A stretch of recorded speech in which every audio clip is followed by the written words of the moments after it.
Hello and welcome back to Post Sports Live. I'm your host, Jonathan Forsythe. Joining me on the all-white show today is Matt Rennie, assistant sports editor. Rick Maese making a return. It's been a couple of years since you've been on the show. I'm not invited anymore. No, I appreciate you coming back. I miss your smile. I'm sure that's the reason you're here. And Dan Steinberg, who loves this part of the show where we talk small talk. Dan, how's the snow? How was your commute this morning? The snow is just as white as our panel today. That's right. I know you love this part. All right, we got a lot to talk about the show today. Actually, not that much on the Redskins side. We're going to do a thing on the 2012 quarterback draft class. Russell Wilson's the first to make the Super Bowl. We'll talk about the prospects for RG3 and Andrew Luck and how many Lombardi trophies the three of them together may hoist, and who may end up with the most.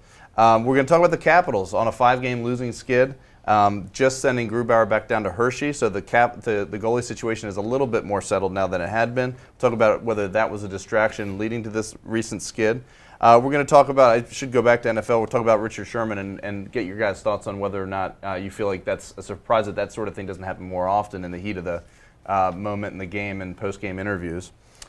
Wizards, we're going to talk about Otto Porter Jr., and the Wizards are back to 500, but Otto Porter hasn't been much of this season at all. And get your thoughts on whether or not he'd be better served playing in the D-League rather than just playing about 5 minutes a game as of recently. And finally, we'll wrap up on the Terps, who lost another bad game last night and are definitely on the outside looking in as it comes to the NCAA tournament. We'll talk about the pressure on Turgeon once they probably don't make the tournament this year in his third season. Dan, I want to start with you. Russell Wilson, of course, becomes the first quarterback in the much ballyhooed draft class of 2012 to make the Super Bowl.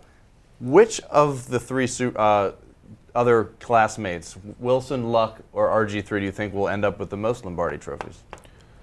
That's a pretty good question. I think that, I would have to take Wilson right now because he's got a 50-50 shot, you would think, at one right now, and he seems to have the most complete team around him. Mm-hmm. But, these guys, 3 guys together, with 6 opportunities, have made 5 playoff appearances. RG3, obviously, a horrendous blip this year, but I don't think you can take away the fact of what he did last year and the fact they went to the playoffs last year. So, we were talking about this number of how many these guys are going to win together. I don't think it's crazy to think that that'll be the follow-up question. Okay. Don't go there. I'm just saying, for 3 guys in 6 combined years, rookies and sophomore campaigns, to make 5 playoff appearances is pretty remarkable. Rick, who do you think of the 3 ends up with the most? I'll take Wilson. You'll take Wilson? All right. It's hard to go against Russell Wilson, and not necessarily because of his own skill set, but he's playing in Pete Carroll's system, and right now Pete Carroll's system looks pretty good. They plug Russell Wilson in. He basically runs what they need. There's a good running game behind him. They've built up that offensive line over the past few years, and the defense is incredible, particularly the secondary. So I don't see that changing, in the next few years. And so, I think the other 2 teams and quarterbacks, got a lot of ground to make up. Russell Wilson's already there, so he can have a decent head start before those 2 even reach this level. Would you agree on Wilson, Matt? No, I think I'd take Luck if I was going to pick one of them. And I just think, again, you looking at the teams around him. His teammates that he has.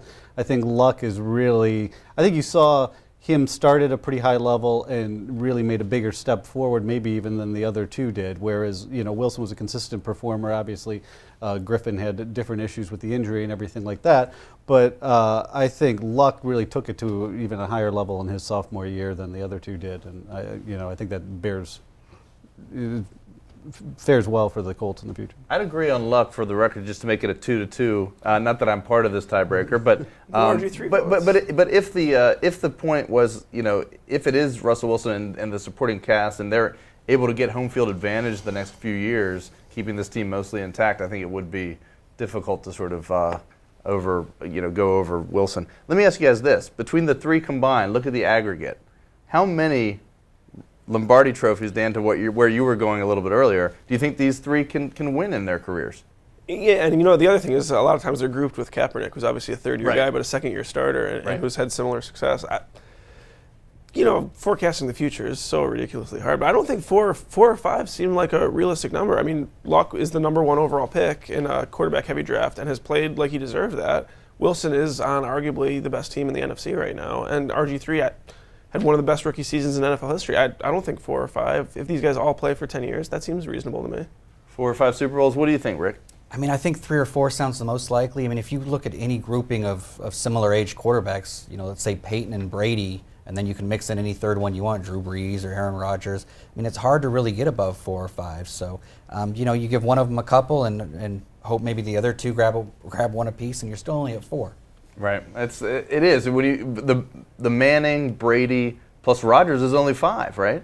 What do you think? Yeah, I mean, people are talking about Peyton Manning maybe being the best quarterback of all time, and he has 1 right now. So you just don't know. I mean, it's so hard to get there. You don't know. 2 years from now, we could have a draft class that we say, oh, is way better than these guys, and you know, it'll seem like a strange discussion to be having. I mean, right now, yeah, you got 2 of them really on good teams. The Redskins went to the playoffs last year. Really a talented group to be in 1 draft class, but to forecast, like, you don't know what's coming down the line and that they're going to get more than, I don't know, I would put it at 3. And I don't know how confident I'd be in that. Well, so much more goes into it, just the quarterback. You know, Right, what team's fortunes, while they're tied to a quarterback, it doesn't hinge solely on that. Yeah, there's so much more play. Good point. All right, let's move on, guys, to the post-game of the NFC Championship game. And obviously, everybody's seen it by now. The Richard Sherman post-game interview with Aaron Andrews. Then he spoke to somebody else. Then he did talked about Michael Crabtree being mediocre in the press conference. He has since come out with an apology in a text to Ed Werder of ESPN. My question to you guys is going to be, and Matt, I'll start with you. Are you surprised that more athletes don't speak out in such a passionate, sort of unchecked way, perhaps? Maybe it was checked. In the emotional sort of aftermath of a big game like that, are you surprised we don't see this more often? Well, you had all sort of the perfect storm. A guy that is very outspoken to begin with, who made an incredible play, and that's the thing that really got lost in the whole thing. Is really an extraordinary play to win the game in the last minute, and so it wasn't just he had a 2-minute cooling off period. It was right after that they could take a knee, and then people are running on the field. So that's part of it. You don't hit that set of circumstances that often. I hope it doesn't happen more often, because so much of the discussion afterward I found kind of tiresome on both sides of the whole thing. The only thing I think he had to apologize for, he did apologize for, which is running down Crabtree. But if he wants to pound his chest after making a play like that, he should be allowed to. But people that got their nose out of joint on both sides, I thought were ridiculous. Rick, what are your thoughts? I mean, I'm not surprised at all. If you're any athlete and you watch the backlash he faced, immediately after that, why would you feel comfortable, airing your true self, to a reporter after the game under any circumstances? Because, he was just doing what came natural to him, and people, there was an angry mob, particularly, on Twitter and Facebook. I mean, it just wasn't warranted. There's a reason that leagues have like a 10-minute cooling off period where reporters are not allowed to talk to athletes for 10 minutes or so. And a lot of it's to protect the athletes from themselves. But I think if you're an athlete and you watch the way people collectively ganged up on him via social media, there's no way you'd want to do anything similar. I mean, other athletes ganged up on him too, which was kind of strange to me, like baseball players saying, he would get a high, fast one if he did something like that. I mean, the extent that I care about this at all, I think I'm with Matt. I just care so little bit. Like, I thought it was like mildly entertaining, like extremely mildly entertaining. Like, if I had to choose between watching that and eating like some nachos, I would definitely go for the nachos. But like, if I had to choose between that and like oatmeal, maybe I would have gone and watched that. But like, I just can't. But like, it's. I thought it was incredibly entertaining. It's not often that we get like that unfiltered access to what an athlete, particularly one that has something to say or is outspoken. We don't see that anymore. I didn't have a problem with what he did. I watched it several times. Really? Really. Wow, no. But you couldn't avoid it. You couldn't avoid watching it several times. I tried to avoid it. But you know what? Honestly, I'm in the blog business, in the business of getting web traffic. One of the reasons I tried to avoid it is because I wanted everyone who was attempting to get web traffic off of it to fail, and obviously that didn't work because they all succeeded. But it's just so like, it just seems so cheap and easy. Whatever. It's like like in this office. I thought it was genuine from Sherman. I thought that. I think it was kind of genuine. But like I scream in this office like regularly, and it's not that entertaining. It's just like people sometimes. I just thought all the moral outrage and sanctimony from everybody else, whether it was Sherman was bad to Sherman's critics are bad, it just got tiresome. And then like his coach has to like get on it. His coach is on ESPN radio this morning talking about what he was like in college and how other teammates are talking about it. People are talking about Trent Williams. We've got 2 weeks of this. We've got 2 weeks worth of this, and 1 week from today, Super Bowl Media Day, we'll hear it all again. It'll be rehashed with his comments to the horde of media at the Super Bowl. I can't wait. Rick can't wait. I guess we're divided all on of the that. brain power that has been devoted to this issue. We could invent like self-cooling beer or something like that. Self-cooling beer. I nachos, like that. yeah. I like that. All right, let's move on, guys, to the Capitals. We'll have plenty to talk about Super Bowl next week and our predictions for the Broncos and Seahawks game. Philip Grubauer was sent down to Hershey yesterday, guys, and the Caps are obviously on a 5-game slide. Dan, I want to start with you, and I want to ask whether or not the distraction of having 3 goalies on the roster since November 30th can contribute to sort of the way the team has been playing recently, which is not very good at all. Yeah, I'm usually anti blaming distractions for things, but I think that this one actually is warranted. I think in like a real diehard hockey market, I think it would have been an even bigger deal because it's a real unusual move that they did, and it had 2 significant consequences. Holtby gets in there, has a horrible game in Minnesota, and says that his confidence has been shaken by everything that's happened. And Neuver demands a trade, becoming the 3rd guy on this roster to demand a trade. I mean, I think in like a big time, and I've talked about this before, I think in a big time hockey market, there's like wolves at the gates for the Caps right now with stuff like this. And I think this was an avoidable thing. This did not have to happen. It's not like Grubauer went out there and won 12 games in a row for them. They were still kind of muddling along, and to kind of bring that on yourself for no obvious reason. I think, I'm not saying that it's the reason they've been kind of mediocre all year, but I don't think this helped at all, and I certainly think it has part of the blame. Rick, Oates almost seemed kind of like he regretted almost a little bit of the distraction, kind of admitting that it became a distraction and sending Grubauer back down. The last 2 games he was pulled, gave up 6 goals and 22 shots or something like that over the last 2 games. But I mean, do you agree that this could be part of the reason why they're struggling as a whole? I think it definitely is. You had the impression during the whole thing that they were almost like day to day checking the temperature to see, do we know what we're going to do now?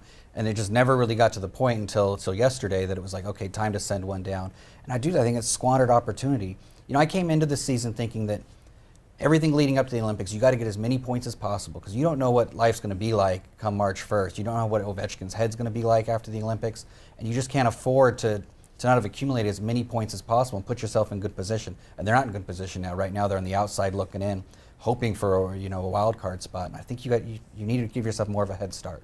Matt, tough stretch ahead. They have a home game tonight against Ottawa, but then they've got 5 more road games in a row. I mean, this team is in a critical stretch. This morning that Ovechkin is day-to-day, and they said he might not play tonight with a lower body injury. Really? Yeah. Wow. I hope he didn't do that on the set of the Today Show. But Matt, how do you read into this, the potential distraction? Do you think that this helps clear things up for the 2 netminders that are still in the roster? I mean, I guess, it doesn't hurt their mindset to take a abnormal situation and make it a little bit more normal, but it was a weird thing to begin with. I mean, unless I joked that you should be playing 2 at the same time because you don't really, they're defensemen that you're putting out there most of the time aren't doing anything. So that might be one way to keep the puck out of the net. But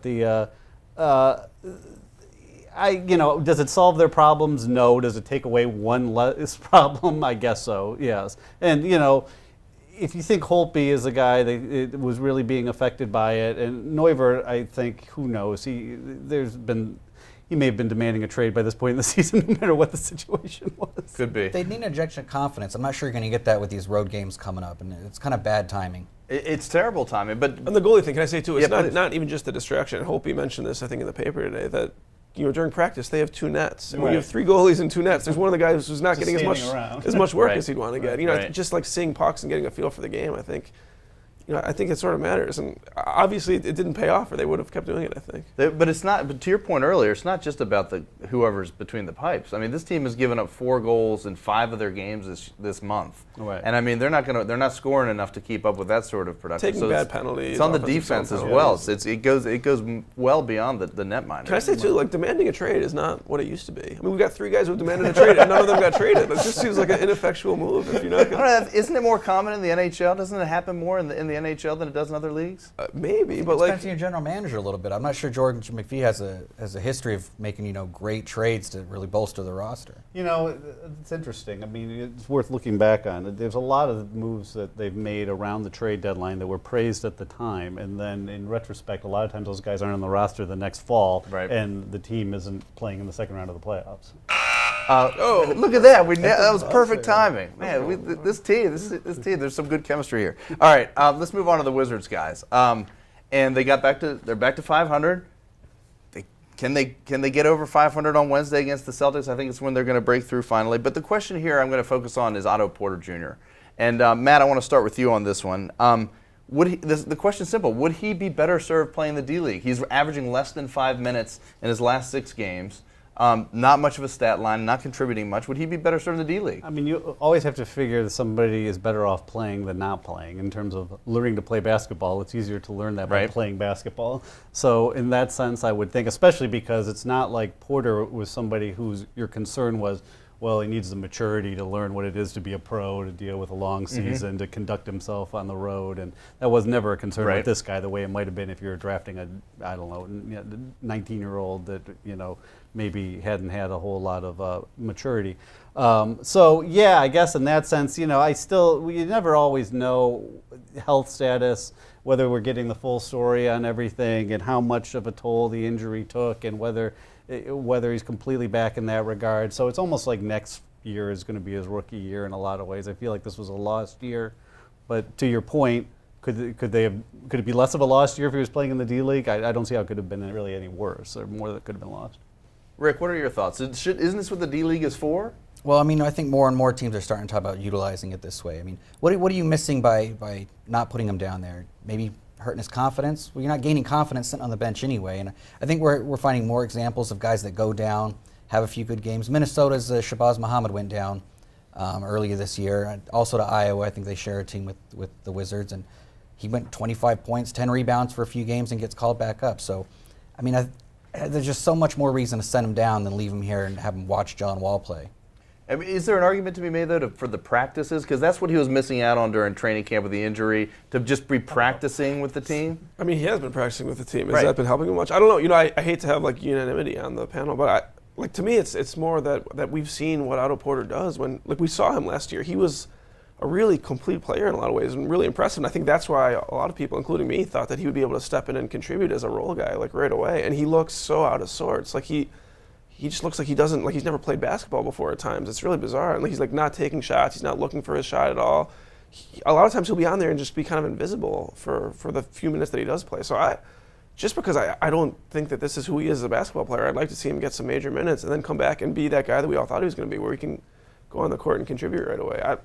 I think the argument for keeping him is that you're going to need to win basketball games by playing more than 8 guys at some point, and he could actually help you. But I think that maybe he can help you more if he gets some more minutes down there. But he is buried on the bench right now, and I mean, it does seem like Whitman's gone to a smaller rotation. Yeah. And I mean, but the question, we've talked about Nene's health and that being an issue through the long haul of the season. They're going to have to get deeper at some point. Season high of 21 minutes and 7 points so far for Otto Porter, and that was a game against Detroit in December. So certainly, for a number 3 pick in the draft, you expect more. But again, the injuries were part of it. That people started debating: is it possible that Otto Porter could wind up a bigger bust than Jan Vesely? Obviously, it's pretty early. Oh my goodness! Well, I mean, I think that it's at least in the. We're still way too early for that. Well, I think the health takes that a little bit out of the equation. I think if you're at the same point a year from now, which I guess is conceivable, is to your point, right? Then I think you would have that discussion. But I mean, you have to at least acknowledge the fact that he lost the summer. He wasn't, we don't know for sure, but I mean that he did not have the normal progression from draft to camp to his rookie season the way best. It's just been really surprising. I think Michael Carter-Williams, he's a rookie, and to see what he did yesterday against the Wizards, he was like a dominant NBA player, and it's like you almost feel like. There weren't a lot of them in this draft class. He's a rarity out of that rookie draft class. There's a lot of guys that aren't performing right now. I think it's fair, but you watch Otto Porter, and you're kind of secretly crossing your fingers, come on, man, you can do it. And number 3 overall pick, I don't think you should be feeling that way. That's good. It's definitely something to watch for the rest of the season. Once again, look at that. We nailed the segment right on the time. Let's transition now to the University of Maryland guys, and the Terps are 11-8. A bad loss. It was a road game, but still a bad loss to a depleted NC State team. And increasingly, it looks as if this team is on the outside looking in a big way. Not even close to the NCAA tournament field right now. Probably not even the NIT, Matt. But I want to ask you about sort of Turgeon. This is his 3rd season. How much pressure, assuming Maryland continues to sort of go about 500 in the league, will he and should he be under for not making the NCAA tournament? Last time Terps were in, it was 2010. A fair amount, frankly. I mean, because turning around a basketball team is and I don't know how much it even need to be turned around, but look at all the heat that Randy Edsall was under in 3 years coaching the football program, and football is much harder because your recruits usually don't play for a year, sometimes two, depending on the position. And whereas basketball, you can pretty much make over a program, and we talked about it before the show. The guys on this team now are Turgeon's guys, and one of his better players, and Des Well, he sort of lucked into. So, yeah, these are his guys, and they're not making a 68-team field is a pretty low standard. Frankly, you ought to be able to do that in 3 years with the expectations Maryland has in basketball, and it's not going to get any easier. They're inconceivably moving to a tougher basketball conference and maybe into an easier football conference. That's the sad reality is it's only going to get tougher next year. Big Ten, definitely the best basketball conference this year. Rick, what are your thoughts on the pressure on Turgeon? How much will he be under? How much should he be under? Well, I think those are different questions because I don't know what it means to be under pressure at Maryland right now. He's not even midway through his contract, getting him paid, almost $2 million a year. I mean, what are they going to do? They're going to fire him and buy him out? I mean, I'm not sure that money's sitting around College Park to do that. So That's for he sure. should be under pressure under most programs and with a different contract. Maybe there is pressure to perform. I just don't know what that means for him because he can kind of be a middling program for a couple more years. They're not going to can him after 1 year in the Big Ten either. I mean, he's going to have more time to kind of build this thing into what he wants. We just haven't seen any progress so far. I bet that's a kind of patience. So 3 tournament-less years is a patience that Gary Williams didn't enjoy. It's Yes, totally that's true. exactly It's totally right. Thank you for pointing that out. If Gary did this at the end of his tenure, there would have been bonfires on Route 1. Right. Yeah. I mean, I guess there would be anyhow. But Come on now. I think that, I think that aside from the contract situation, I think that so many Maryland fans like to hire and just really like him and how he carries himself and the things he says and the way he acts. And I think that's a big difference from Edsall, and I think part of the reason why Edsall has gotten so much more heat is because just from like a strictly PR standpoint, dealing with the press, dealing with the public, Turgeon is much better. But gosh, performance-wise, I mean, it's been abysmal, and that one yesterday was about as bad as it gets. The basketball program means a lot to that athletic department financially, so it'll be interesting with no North Carolina or Duke visits this year. You do have Syracuse coming, but let's see what these crowds are like at Comcast Center with, especially if it looks like they don't even have a snowball's chance of the tournament down the stretch. I mean, it could get pretty grim in that building, and that would be a big deal. I mean, if you're not filling up that building, and especially you don't have your rivals coming this year, you're never having them come again.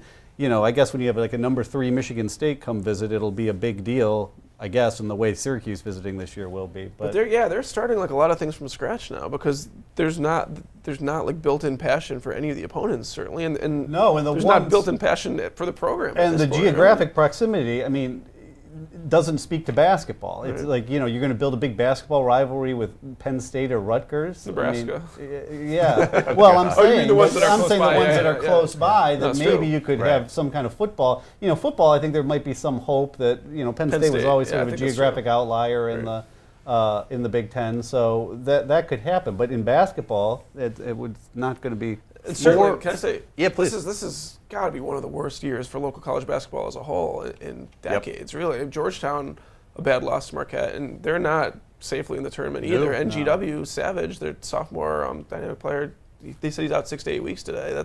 They're obviously the best team in the area, but still, that's a. This always infuriates people about defining the area. But And Virginia's AU, right? Virginia AU's having Virginia in the area. Let's just throw West Virginia, Like I said, Virginia it's a Tech in there, too. controversial one. Yeah, no, I gotcha. Okay, Also, Blacksburg. Maryland and Georgetown together, pretty bad right now. No doubt. Let me take one extra minute, and I'm going to ask the clock to be reset here. But I want to focus on 2 other numbers. 4 road wins for Turgeon in his 2+ years now in the ACC. And last night, Rick, I want to ask you this. The quote that I found most damning and an indictment on the sort of leadership of the team was Evan Smotrich, who said, in a close game, league game on the road, not a must-win. I know Dan hates when we go down that road, but a winnable game. He says, I quote, "I personally felt that we were playing the last 5 minutes like it was the middle of the first half." That speaks to leadership, Rick. Yeah, I think it does speak to coaching, especially when you're coming off that Notre Dame game. You're entering the game knowing that maybe the ACC's top scorer is not playing for NC State. That's something to take advantage of, and to come out and put up the performance they had, especially in the second half.